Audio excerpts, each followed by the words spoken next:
welcome back to the DP World Tour Picks and Bets. Skylar Hoke joined here finally in 2025. It is great to see you, Tom. Appreciate you and Baroff doing the show to kick off the year. How are you doing, my friend? Yeah, good. You'll be delighted to hear that no one's been winning too much in your absence. So you could be the good luck charm and turns it around. I've been miles off the pace the last couple of shows, but just a tough time of the year, right? It's just tough to work out who's where and what with their game. And I think we're starting to in the next 2 or 3 weeks, those excuses will be gone and hopefully the results will come as well. So really looking forward to it, and happy belated New Year to yourself. And I know there's been travel and illness in the family and all sorts of things going on. So I'm glad to have you back and talking golf and hopefully finding another DP World Tour winner. Yeah, last year early in the season was good to us this time of the year. So hopefully, we have a big pedestal to get to match 2024. Was one of our best years. We've had probably the best year we've had yet.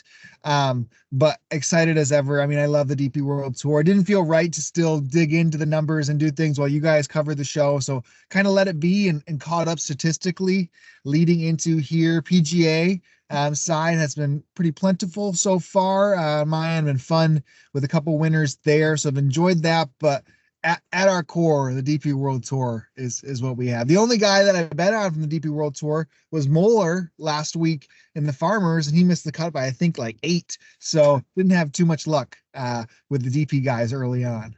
Yeah, the Farmers was a weird one, right? I think I'm just going to forgive anything that happened last week at the Farmers, which is probably not the right route, but it just felt like loads of people got caught off guard, bad weather, bad timings, whatever. So I'm not too worried about that. I thought Moller was a great fit. Didn't actually bet him or anything, but it's going to be interesting with someone like Moller because I think everyone's going to look at him as like the same way they did about Nicolai Højgaard last year, in the sense of like he's been brilliant on the DP World Tour. He's found his feet and he's the perfect style for the PGA Tour, i.e. a great driver of the golf ball, can get streaky with the putter.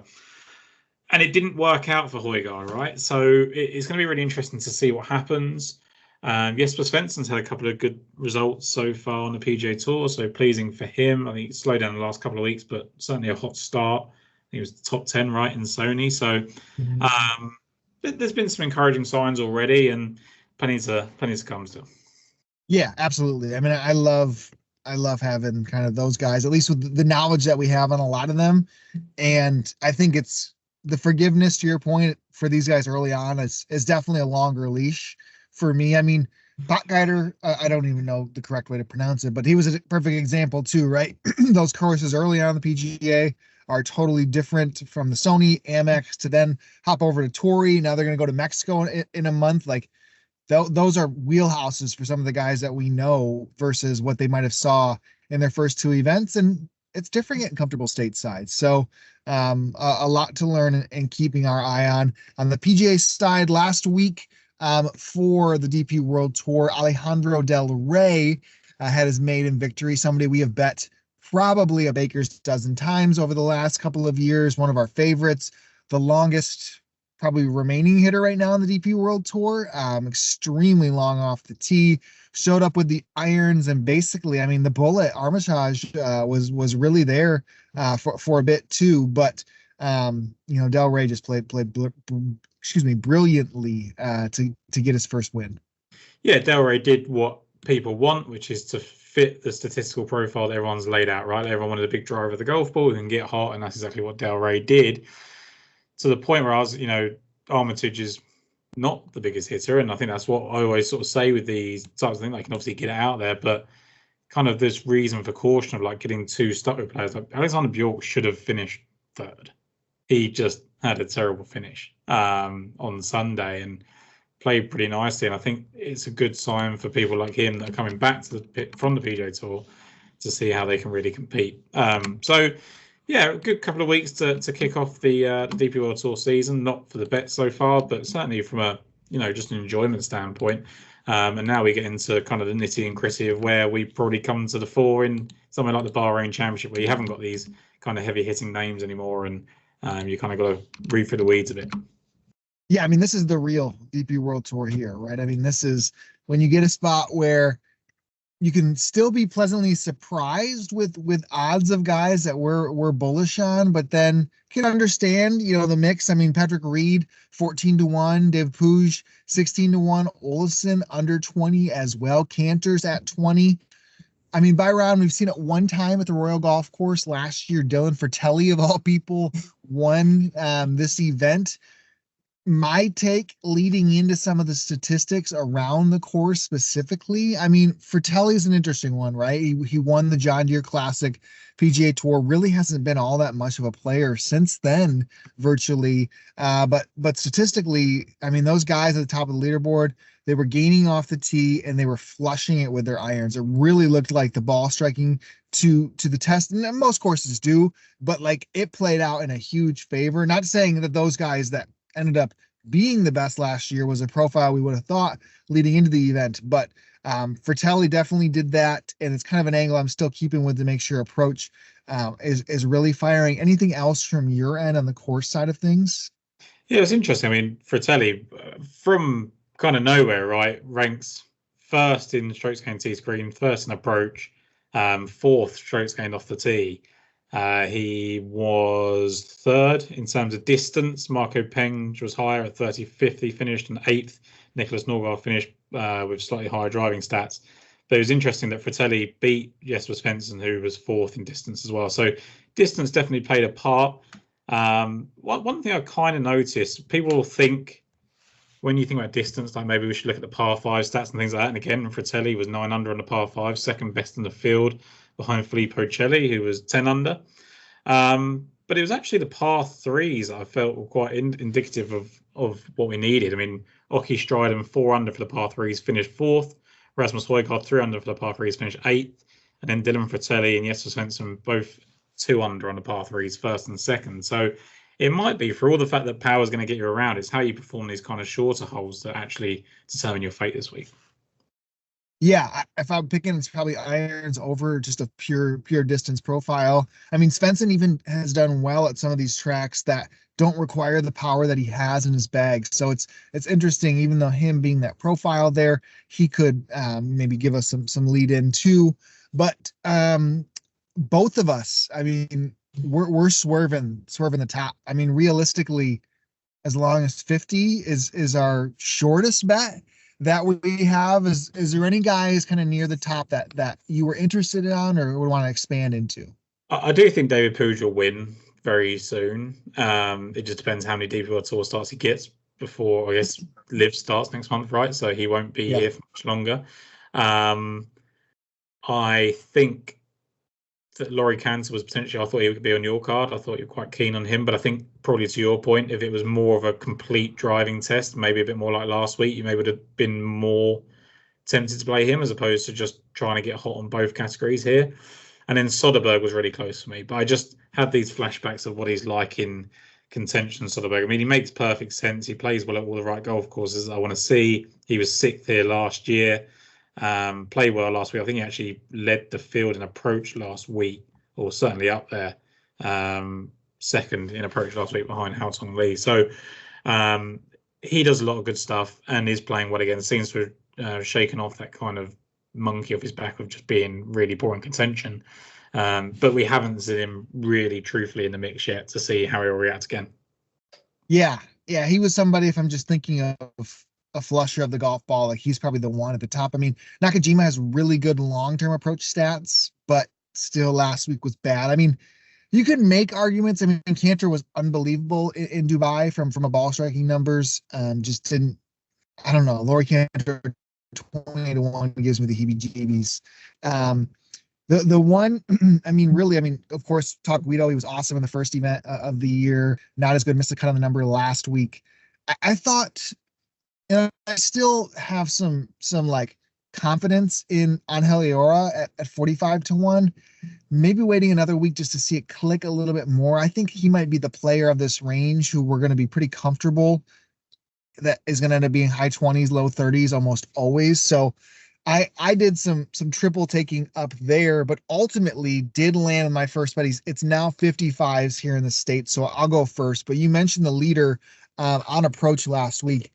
It honestly wasn't close. It was Hao Tong Lee. Hao Tong Lee he's so hard to bet on. He's so hard to get right and so hard to really like, I don't want to say make profitable, but I mean, when you expect Hao Tong to play well, it's often after he's already played well, and he's not somebody who has strung too much together. I mean, last year to kick off the year, T14 with a T7, and then it took all the way until October for another top 10 for him. He hasn't been somebody in a long time to really string a ton together, but Ras Al Khaimah saw him with the better approach numbers he has had pretty much since he came on the DP World Tour. He had 29 shots inside of 10 feet last week, which is 6 more than anybody else in the entire field. So his approach numbers were firing. His putter was really, really bad. And his off the tee game, I feel like, has stabilized. I mean, I don't count on it to be really, really good anymore when he had some spikes, but it could get really, really bad at times too. So I guess I'm trying to still land this peak with him. But if we're going to get more irons, if we're going to force himself into spots where he can play within his game that has been really good, which is his iron game, I think he can win an event. Yeah, and I think not too dissimilar to last year's winner, right, in Dylan Fratelli, in the sense of we know what the upside is with them. Fratelli, 2 top 5s in major championships. Houghton Lee's been a 3rd in an Open and famously led that PGA at halfway, and has won 3 times on the DP World Tour, maybe 4, and Fratelli's won a couple of sides on both sides of the Atlantic. So I think it's a fairly similar profile. Again, pretty unpredictable off the tee, both players, right? The difference with Houghton at the moment is you say about not stringing things together. He's just making cuts, which is something that he struggled with so much, right? I know it's not been this kind of trending form you want to see where it's kind of 37th, 20th, 14th, 8th, whatever. But the chances of getting players like that are pretty slim, and that does lead to us betting them all the time, and it just leads to us being let down.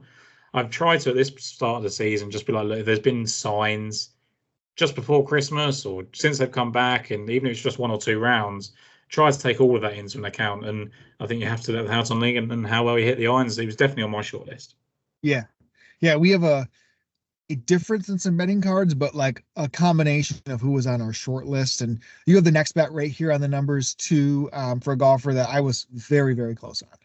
Yeah, so I think for me, with Sam Bairstow, is a player that we bet quite a bit last season, right? And it was actually this time or around this time last year where he was getting pretty hot, and he should have won that Singapore Classic, right? Wasn't he like 4 ahead at one point of that Singapore in the final round? And in the final round, yeah. And he didn't get it done. And you can say what you like about that. It's obviously disappointing. He's pretty new to it. So just talking about the Singapore, like specifically, it is just an event that is correlated pretty nicely. We look at the previous performers here. Jesper Svensson was 2nd here. He won the Singapore Classic. And Oki Stridham, who won it the year before, actually finished 4th here as well. Xander Lombard, who was tied 2nd here last year, 6th in Singapore behind Stridham.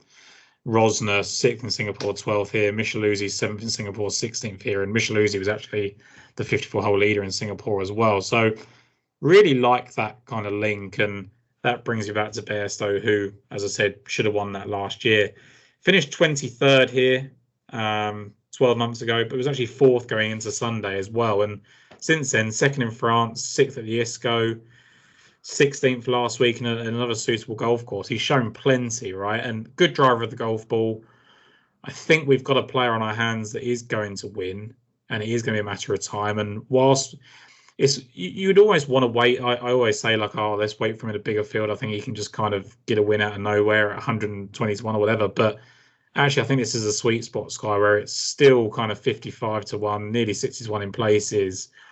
And it's a weak enough field that I think he can just come to the top. Like you do have to respect Reed and Pooge for sure. But like Oleson's not showing as much in contention as he should do. You said about Cantor being slightly too short for the player he is. Nakajima's obviously highly talented, so is Smith, but they've got their doubts. So really, it's only if Reed got himself out in front that I'd be too concerned about. And I think that opens a window for someone like Bairstow.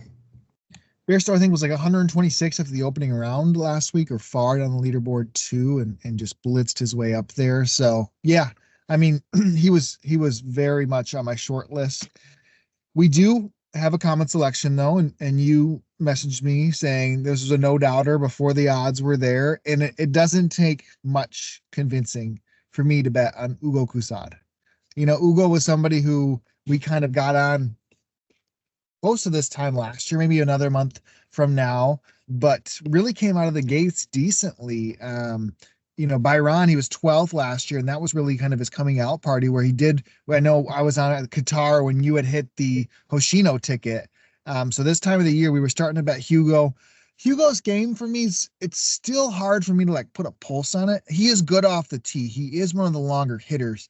He doesn't spike with those irons really ever. Like, I mean, even when he finished sixth and second, like he was positive for sure, but his off the tee game is good enough that he can put himself into spots, even with mediocre irons, to make some putts. He's a decent putter. So you get some lead in form like last week. We get history here on the one time we've kind of seen it, and a good number. I think he's kind of popular around the industry. I've seen 2 or 3 different bets this week, made a bunch of cuts in a row. I guess he had missed one 3 weeks ago at the Alfred Dunhill, I guess to close out 2025. But overall, I mean, he closed the year strong, and then just, kind of kept that same rhythm we saw as him. Late bloomer. Oh wait, I switched to Barristow's page. Excuse me. So it was 4 cuts in a row for the technical 2025 season, but 16th last week still for him too, and has played awesome. Yeah, I think with Ugo Kusad, to your point, actually not a good iron player at all. Like, I would be shocked to see those kind of numbers, and generally speaking, you won't get people bet on him like that because you'll look on Data Golf or wherever you look, Tour Tips, whatever, and see these kind of approach numbers. He's never kind of inside the top 10, never inside the top 20, even when he's contending with his irons. But as you said, the driver's so strong, the putting can get so hot. And I just like the underlying finishes, right? The 6th at the Abu Dhabi Championship in a really strong field. Yes, Links provides some decent form here. The second, as you said, behind Hoshino. I thought he was brilliant down the stretch. I was really worried about Hoshino that day. With how positive he was. He was quite aggressive, kept the pressure on. 12th here last year, as you said, and the 16th, a huge warm-up. And he had to eagle the 36th hole last week, I believe, to make the cut, and then just went, really strongly over the weekend. So given how strong he is off the tee, the fact that he was good for 2 rounds at Singapore last year, Yas Links, as I talked about, in a really strong field, I think he's someone like Bairstow who will benefit from this kind of drop in grade and perform really well. Yeah, I was excited for this one. And then we do a line on one more here. I think he's still 80 in the States. I'm letting you lead him in because the first name pronunciation I'm just not confident in. I think it's Hamish, right? Or is it Hamish? It's Hamish. I think well, if he's from Scotland, it's Hamish Brown. But he's Danish, right? I think he's come from Scotland in some way. So I would say Hamish Brown. He's an odd one, yeah. I didn't know too much about Hamish Brown, right? And I think it's one where, is he as good as he says he is on the Challenge Tour, or as good as people think he is because of how well he's played on the Challenge Tour? And he's really done nothing to sort of slow down, right? He was 28th in the Alfred Dunhill Championship, but he was middle rounds of 66, 67. He was 16th in Mauritius, where he was the 36th hole leader. He was 8th again last week, where he was 5th at halfway, finished with a 66. Everything he's done since he's come onto this level, 28th, 16th, and 8th, is really positive, right? So that, added with the fact that he actually, strikes the ball well off the tee, I can't see too many downsides in Hamish Brown. It's consistent rather than, spike weeks with the irons, but that's absolutely fine. It's more the overall tee to green game that's been really strong. Yeah, he's probably been the one of the graduating class that has just caught the most eyes early on, right? And he closed the Challenge Tour really well. I mean, he had won his 3rd to last start at the Hainan Open, top 10 in the last one, carried over 3 straight cuts. Sometimes if we're able to beat the books on what, is the player of this category, that, coming in here, I mean, I don't think if you priced out, and we should look at this because we talked about it with Brad, priced out, I wonder what Hamish was in those odds. on Skybet as the best player of that class. I bet he was decent, but not near the top. But then I think about how early we were on Jesper Svensson last year, right? Before the books were nearly there too. If the data is telling us that this guy is better than what was anticipated, 80-1 just doesn't make sense, in that manner. So I'd rather be early than late on somebody showing this much form. Yeah, for sure. I think it's just like you say, it's a case of strike while the iron's hot, and it could be that long term he doesn't do an awful lot, and he's just riding a hot wave. I think of someone like John Parry, who plays really well in short bursts and gets his card back, drops back down. He could absolutely do that, but until we know, we should take the chance, right? Especially at 80-1 in a field where, again, it shouldn't take too much winning, barring the first couple of players. Yeah, Hamish was 20-1. Nearguard Peterson was 4-1. Aora 7. Robin Williams 8. Perry, who won 9. Lindell 9. I don't know. Like, there's so much time still, but like Hamish has came out hot out the gates. Excited there. Anybody else? I know I've got one more near this range. Tom, was there anyone else you were talking through here? I've got 66-1, David Micheluzzi. Okay. Yes, yep. Who I was sort of torn on. And then when I got back to the Singapore Classic last year and remembered that, well, didn't remember, I looked it back up and he was a 54-hole leader by 1 stroke and just had a bad final day, Micheluzzi. That kind of did it for me. Like, I think about someone like a Micheluzzi and think, where is he going to play well? He's from that kind of Australia. Well, he is from Australia, and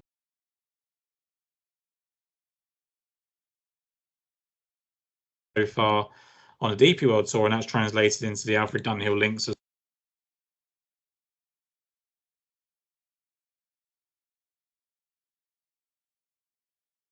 I just think he's a really talented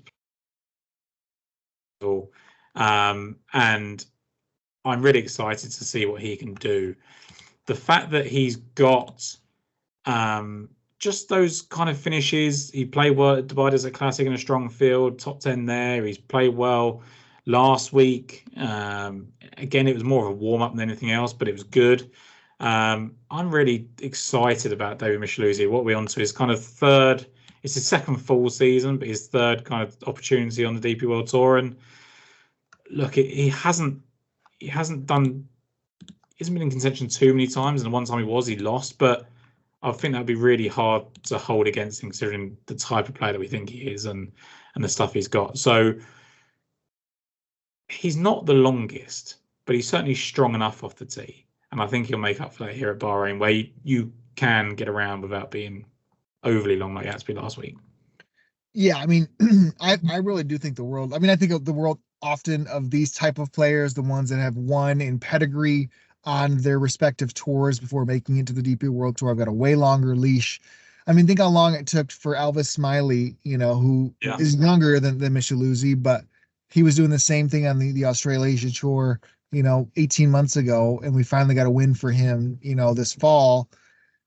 Micheluzzi can play. I think we all know that, and if we can get some, feet under him and feel confident in contention again, like, yes, I was right there. I ultimately landed on another Australian who doesn't win anything, so maybe I should have reconsidered when it comes to thinking about their Sunday scaries. But I like Jason Scrivener, man. Scrivener can play. I think he's just a overall strong golfer who can get hot with the irons. I mean, when I think of Jason Scrivener, it's weird how these like majors, almost more than the winners, you could probably pick out some type of sleeper that played well at each of these majors. I mean, I think the 2021 PGA Championship, Scrivener, I looked it up, finished T23. I'll also remember that year as the year. Shout out Sunshine Tour winner last week. Daniel Van Tonder also was up there playing really, really well. But Scrivener has shown it on some stages. He just hasn't gotten up there. But the numbers he can produce with the irons, like he did last week, were so good. Warmed up in the year in Australasia, finished 4th, 21st in Dubai, 4th last week, putting the ball exceptionally well. Last year wasn't all that good for him, but he did more in the mix and kind of those shorter courses, right? Omega was a good one for him. Plays, of course, really well in Australia. But I just think somebody who can keep it tidy, get hot with his irons just like he did last week. He plays the way he did. He is going to be bang on in the mix once again. And I think the thing with Scrivener is similar to what I was going to say about Micheluzzi and just kind of forgot. But like with the Dubai Desert Classic finish where he finished 8th, he was the first round leader, Micheluzzi, opened with 65, struggled in that little part in between. He was 12th after round 2, 31st after round 3, and then goes and shoots to 65 again. So you've got two ways of looking at it. You look at it and go, well, he's playing really well. He shot 2 rounds to 65. He was good enough to lead on day 1, good enough for one of the best rounds on day 4. Or you look at it as like, well, the pressure got to him, but the pressure will get to him in that type of field, right? There was a really strong field, and a similar sort of story, right, for Scrivener, although I actually feel like he held on slightly better throughout the week, despite the sort of lower finish. He was 5th after round 1, 3rd after round 2, and then sort of faded away 12th and 21st, but bounced right back. And you've really just got to look at his finishes in this type of company. 4th last week at the Ras Al Khaimah, 14th in Korea, 6th in the Australian Open as well. The slight disappointment was the 2 missed cuts in Australia towards the end of the year of the DP World Tour season, but can't play well every week. And the fact that he's come straight back to it, I think I backed him to be first round leader last week just because he's playing so well. And yeah, would love to see someone of his stature come out and have a really positive week. Yeah, I mean, I was thinking back, 3-4 years ago, like this is a PGA Tour player. Like that's kind of what I had thought of Jason Scrivener. I mean, he is 35 years old. He is, not in what we've seen as the top of his career, but he still has it in his bag. And in a field like this, I think I can confidently bet on that form coming in here. I'm on the long shots. Anybody sub 100-1 you got left? No, finished in terms of picks. Probably a couple of players worth mentioning. Really close to Scott Jameson. Just loves playing these events, Middle East, wind. I've done enough betting of Scott Jameson to worry about it. I'll probably back him first round leader or something to take the edge off. And Ivan Quintero is going to keep falling in odds. Ben Coley obviously puts him up every week at the moment, and for good reason. He fits the profile and is doing what Alejandro Del Rey did last week and is threatening to do that himself. So I could definitely see him going well. And Oliver Lindell, if we're talking about kind of the Challenge Tour players or the Hotel Planner Tour, whatever it's called now, players that could come to the fore, I think Lindell is one of them. So a couple of names there that I didn't quite get to, but were worth mentioning, I think. What a wild sponsor change with no announcement. All of a sudden, like the Challenge Tour didn't exist, and it's the Hotel Planner. I only saw it. I still haven't seen an announcement. Have you? No, I saw it on X yesterday. I was like, it came up on my feed, and I was like, I don't follow someone called Hotel Planner. And then, like, I thought someone just been hacked. I thought we got Pat Mayoed, and then looked at it, and it was the Challenge Tour, and I was just like, well, okay, that was a thing I didn't expect to happen, which is a good thing. It probably secures, things and makes that tour grow. I just didn't expect to see it. And like you say, there was just no announcement. Like the DP World Tour thing was just thrown down our throat, and it was, you're well aware of what was happening. Hotel Planner, not so much. Yeah, totally. Okay, before we get into the guys down the board, I want to make sure to give a shout out. You can give us feedback, rate, review, subscribe. It goes a really long way for us. You can find us Daily Fantasy Sports Picks and Bets, the mix, available on all your podcast platforms. YouTube, you can leave your comments on there. We've gone back and forth in YouTube comments in the past. Really appreciative of all the support. Bear off filling in for a couple weeks. Again, super thank you there to kick off the year. It's good to get back in the helm here with Tom to kick off, what is some big events here on the DP World Tour. And I mean, last week, Tori, like that example for me is like what I love. I love that PGA Tour event like that week. This is kind of some of that stretch on the DP World Tour where those guys are now going to be playing stateside and we get our homies, our faithfuls with now some of these graduates and guys we have stats on. This is go time for the DP World Tour while the odds haven't caught up. So when I zoomed out thinking on Byron and I thought about what we saw when it came from Fratelli's profile last year and others mimicked on the leaderboard. LaCroix did similar to Svensson, just Soderberg. You just look through the guys and what they do. And this is kind of more like reaching into the bag of what I know on players versus what we've seen from players. And again, maybe it's my unfeathered like just trust that these guys will figure itself out. But I mean, truthfully, I still am a huge believer in Jaden Scaper. 23 years old, right? I mean, we were ripping him in bets when he was a teenager, right? At the Joburg Open back in 2020, where he was having some of the most ridiculous approach stats I would have probably ever seen from a teenager, and he's cooled off, right? It's taken time. I mean, I don't know. He does not have a professional win. He had 9 as an amateur in 2019, but 0. Let me just double check if any of those.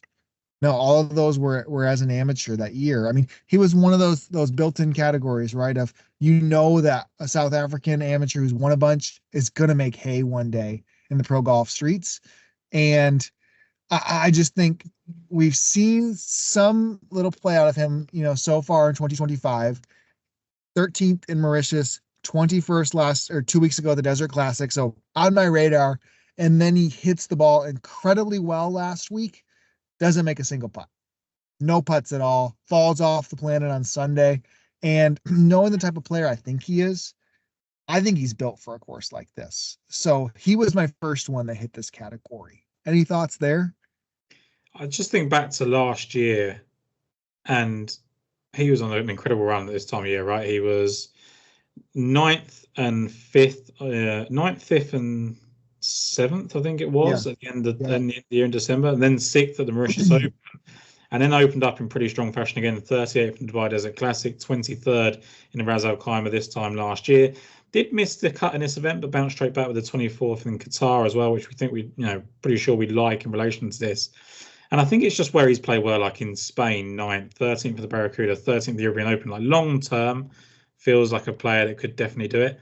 It is a case of waiting for him to hit the heights that we expect of him more than anything else, but it's that time of year to do that, I think. Yeah, it was just kind of betting on him flipping the switch. I mean, he's been a lot better than the guy that I'm about to bet too at 125 to 1, which I knew the recent form on what was going in, but I do know the player that he is also. And we've talked about it since hitting, him in his basically his first ever start on the DP World Tour when he won at the Joburg Open, excuse me, in 2023 at 200, 300 to 1. I think the best iron player on the DP World Tour is Dan Bradbury. I really do. And that was proven. I wasn't anywhere near it. And like after the fact, it made so much sense that he would win at the Open de France, right? I mean, put him on Le Golf National in difficult conditions. That's Dan Bradbury, So I think that ceiling, and that's not that long ago, man. That really wasn't that long ago. So then you put it now at 125 to 1 in this field. I get it. He has missed 2 cuts this year out of 4 shots, 52nd, 36 in the other 2. It hasn't been good, but he wasn't good leading into France either, but you just kind of knew the guy he was. And I think this could be an elite fit for Dan Bradbury at the peak of his game. So at the number, I couldn't pass it up.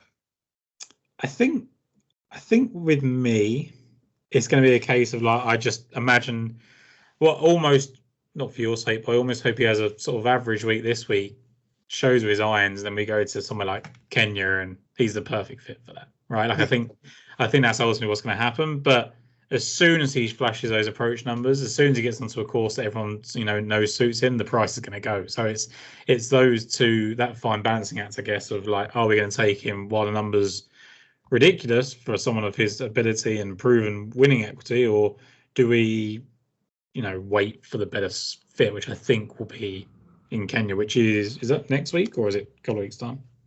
Let me double check. That should be it's Qatar first. Yeah, Qatar first. So I think he could almost like.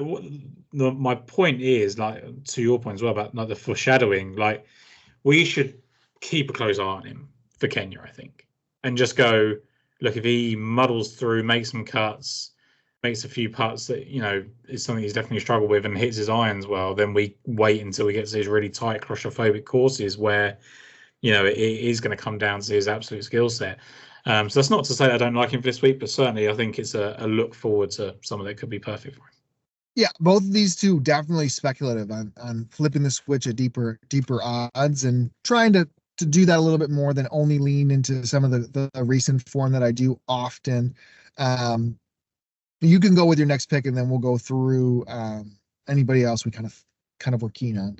Yeah, I think I agree with that. Like it is very easy to just get caught up and limit yourself to the people that have got 3 or 4 top 20 finishes in the last 6 starts or something. Because there are 4 or 5 of them every week, right, that can just make that case, but they're not all going to play well. So I do think it's something we've got to be wary of. And one of those who he is playing well, but Ricardo Gouveia, Gouveia or whatever we want to call him. I mean, Barra bet him last week and was pretty upset that I didn't follow him in. He finished 36th at the Andalusia Masters, then finishes 3rd in Korea, 24th in Australia, 14th at the Dubai Desert Classic, where he's one of those tied round 1 leaders with Micheluzzi. Finishes 14th there in a really strong field, and then 36th last week in the Ras Al Khaimah, where he's 19th after 54 holes. It's just a sustained period of form now for Gouveia, who, look, at his core, is a winner. It's just at a different level. Like if you've got 7 wins on the Challenge Tour, or the Hotel Planet Tour, as we like to call it now, the one thing is you show that you can win. The other thing that you show is that you haven't quite got to the next level enough. You just keep coming back to this level. And he's now been a professional for 11 years.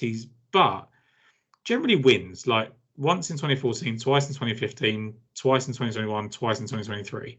The names of the people that he's beaten: Florian Fritsch, pretty average, but Dean Burmester is still beat by 4 shots in his second win. JB Hansen, well-known DP World Tour player for a while. Ivan Quintero, Tom Lewis, and Wilco Nienaber in the Abu Dhabi Challenge, and then Joel Gerbach in his last win at the Hainan Open. A lot of DP World Tour regulars now, Gouveia, he's got the better of, and with the form that he's showing at this time, I just felt 150 to 1. He isn't the perfect fit, and he hasn't necessarily got those kind of finishes that I wanted all over these certain courses, because he just doesn't play here very often, because he keeps dropping back down to the Challenge Tour. But a win in Abu Dhabi on the Challenge Tour, 7th in the Qatar Masters in 2016 back in the day, something that I really like as well. So yes, it is a lot of lower grade stuff, and it is hard to work out if he's good enough for this level or not. But just the early signs of this season suggest that actually he has figured it out, and he is ready to take the next step. And it'd be really harsh at someone that's 33 years of age to completely rule out when they're a 7-time winner at a different level. Just needs to get in the mix more often, I think. Yeah, I mean, he was there. I mean, there's been some irons that have shown too as of late. I thought he made a lot of sense. Trying my best to keep it to 6, because I could have probably bet a legit dozen. Another 2 that I was intrigued on.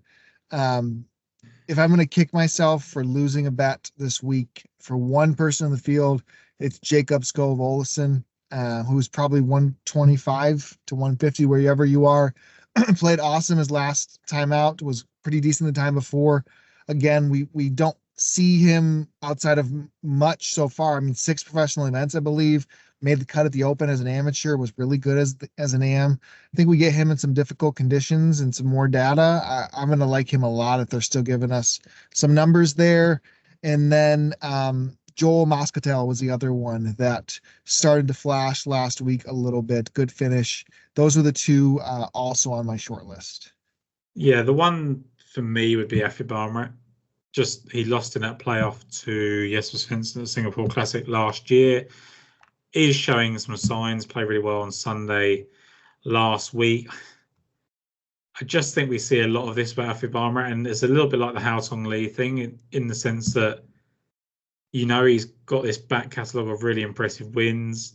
He can do it. You also know he's really volatile, and it's why you get 125 to 1. That's even double what we're talking about with the risk of Hao Tong Lee. But Yeah, I just don't know where he is, like whether he's ever going to hit the heights that he hit earlier in his career or whether that's done. But this is a guy that, you know, at his best is challenging for, Wentworth and things like that. So makes a lot of sense. I do get the Ollison one, Scott Ollison. I think he played well in Mauritius, didn't he? Which makes sense. There's a lot of crossover this. Fratelli's one there as well. And then I just kind of looked at sort of players that we've been on a few times that are down here. Robin Williams, 150 to 1. I know he missed the cut, not in great form, but he hit his irons well for a couple of rounds last week. I can see him having a strong finish at some point soon. If we can get him with similar to the Bradbury stuff, Yeah. Kenya, South Africa coming up again, like if we can still get some longer numbers and he's starting to, show out, absolutely. Yeah, I think that's the thing with him is like you do need to see something from him first. I do think he kind of shows that lead in form, so I would want to wait for that. But other than that, I think we've pretty much covered it. I wouldn't want to go into too many players, otherwise we'll be here all day. But John Wonko's 451, Ross Fisher's 450 to 1. They're players that always get mentioned. Jimmy Walker's playing Sky. I'm surprised you haven't bet him at 350 to 1. I know. I didn't even dare click on his profile because I'm sure I would have seen something I liked. Because the last time we bet him, man, he was all right. I mean, he was good. But he's 0 for 2 cuts made. I mean, other guys that like I still the Zihao Jin, Minkyu Kim, both coming over from their tours with a lot of success. I think they could. Riggs Johnson already being 200 to 1 after winning his second event. Yeah. He withdrew, I believe, last week, so I'm curious there. But Brandon Robinson-Thompson, when I looked at those who was going to be the best challenge tour player, he was 7 to 1. I think in those numbers are pretty short, so already people have fallen off him. But yeah, I didn't feel near as much. The only other one, Simon Forstrom, was somebody who showed irons, won on a tighter approach heavy track. There's some numbers for him when we get to that stretch run of Kenya, maybe again, that could be interesting too. But I was pretty satisfied with the 6. Yeah, I think so. I think we've got a couple of PGA Tour players here. Brandon Wu's back again for a second week. Callum Tarrant is playing Troy Merritt, but they're not inspiring players, right? I was surprised. I didn't even realize Callum Tarrant was in the field last week until after stats. So he was somebody who I bet on probably a decent amount a couple of years ago on the PGA Tour. And then this is a long shot, and this is more shot out. I don't know if it's Golf Gambler or KG, KY Tips, that bets on him. Still like 4 figures, and he's made a couple cuts in a row, and kind of the irons were okay.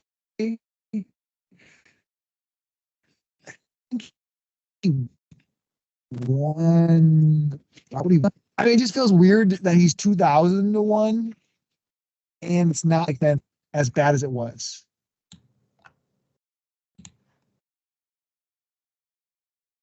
You got me again, Tom? Yeah, I've lost you there. Okay, that's probably a good time you lost me, truthfully. You got me back, though? Yeah, were you talking about Daniel Gavins? I did talk about Daniel Gavins, yes. I got 2,000 to 1 and KJ Yips and just pieced it together. Yes. Yeah. We can look at that. But no, that's probably a sign that the show should wrap. Yeah. You're frozen on my screen, but I've got you back voice wise. Perfect. Well, we'll put a close to it with that time. Do you want to go through your selections one more time for me? Yeah, so for me, I'm going with Sam Bairstow at 55 to 1, Ugo Cassard at 60 to 1, Hamish Brown at 80 to 1, David Micheluzzi, 66 to 1 in between those two, and then Ricardo Gouvier at 150 to 1. Perfect. I have Haotong Lee, who is 50 to 1, Ugo Cassard with you at 60. Jason Scrivener, I guess he's 66 now as we close. Still good there. Hamish Brown, 80 to 1. Jaden Scaper, who is 100 to 1 still. And Dan Bradbury, 125-1. Tom, it's good to be back. Appreciate seeing you again and again for 2 weeks there leading the ship. But we will be back for a stretch run of the events here on the DP World Tour. Best of luck, everybody. We'll catch you then. Thanks, Guy.